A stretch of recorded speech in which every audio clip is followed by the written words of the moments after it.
आपका ग्रामीण हिंदी में। मैं सुरेश यादव कक्षा 10 के छात्र छात्राओं के लिए लेकर के आया हूं श्याम नारायण पांडे द्वारा रचित हल्दी घाटी, जिसका पहला पार्ट हम लोग देख चुके हैं, दूसरा पार्ट देखेंगे। पहले सस्वर वाचन हम इसका देखेंगे, उसके बाद अर्थ देखेंगे। क्षण मार दिया कर घोड़े से, रण किया उतर कर घोड़े से। क्षण मार दिया कर घोड़े से, रण किया उतर कर घोड़े से। राणा रण कौशल दिखा दिखा चढ़ गया उतर कर घोड़े से। राणा रण कौशल दिखा दिखा चढ़ गया उतर कर घोड़े से। क्षण भीषण हलचल मचा मचा, क्षण भीषण हलचल मचा मचा। राणा कर की तलवार बढ़ी, था शोर रक्त पीने का यह रणचंडी जीभ प्रसार बढ़ी। वह हाथी दल पर टूट पड़ा, मानो उस पर भी छूट पड़ा। वह हाथी दल पर टूट पड़ा, मानो उस पर भी छूट पड़ा। कट गई वेग से भूए सा, सोड़ित का नाला फूट पड़ा।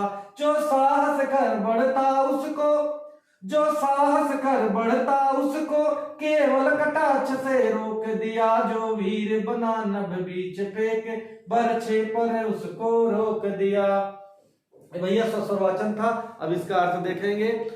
राणा प्रताप जी जो हल्दी घाटी के युद्ध में मुगलों के साथ लड़ रहे थे, वही चल रहा था। क्या? क्षण मार दिया कर घोड़े से, रण किया उतर कर घोड़े से। जो भैया हमारे राणा प्रताप जी हैं, एक क्षण कुछ ही समय में अपने घोड़े से उतर जाते और अपने विरोधियों से युद्ध करने लगते, मुगलों से युद्ध करने लगते। और क्षण भर में ही जो आगे बढ़ता था, अपने हाथों में जो कोड़ा लिए थे, उस कोड़े से भी वार कर देते थे। आगे क्या है? राणा रण कौशल दिखा दिखा चढ़ गया उतर कर घोड़े से। युद्ध का कौशल जो दिखा रहे हैं राणा प्रताप जी, ऐसा दिखा रहे थे कि कभी घोड़े पर सवार हो जाते थे और घोड़े पर से जमीन पर उतर करके युद्ध करना शुरू कर देते थे। आगे क्या होता है? क्षण भीषण हलचल मचा मचा, राणा कर की तलवार बढ़ी। और उस युद्ध क्षेत्र में विरोधियों में हलचल मच गया और राणा प्रताप जी अपने हाथ में लिए तलवार को आगे बढ़ा देते थे और दुश्मनों का सर काट करके फेंक देते थे। आगे क्या हुआ? था शोर रक्त पीने का यह रणचंडी जीभ प्रसार बढ़ी। उनकी तलवार ऐसे बढ़ रही थी, ऐसे दुश्मनों का सर कलम कर रही थी, ऐसा लग रहा था मानो जैसे काली जी राक्षसों के खून को पीने के लिए अपने जीभ को पसार पसार करके पी रही थी, वैसा ही प्रतीत हो रहा था। आगे क्या है? वह हाथी दल पर टूट पड़ा, मानो उस पर भी छूट पड़ा। और राणा प्रताप जी हाथियों के जो दल थे, उस पे जो सैनिक विद्रोही मुगलों के जो सैनिक थे, उन सैनिकों पर टूट पड़े और ऐसा टूट पड़े लग रहा था जैसे उनके ऊपर पहाड़ या पत्थर गिर गया।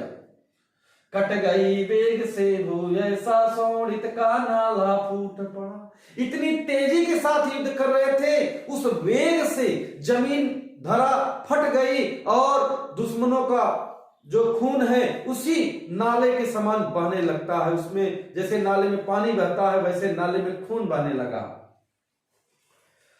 जो साहस कर बढ़ता उसको केवल कटाक्ष से रोक दिया।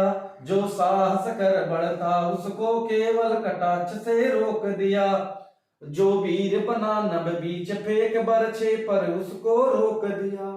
कह रहे कि जो मुगल के जो सैनिक थे, जो कुछ हिम्मत करके आगे बढ़ते थे, राणा प्रताप से लड़ना चाहते थे, उनको बरछे पर ही रोक देते थे। जो सुरक्षा कवच होता है, जो इसे पकड़ के उसको रोकते हैं, तो उस पर ही रोक देते थे।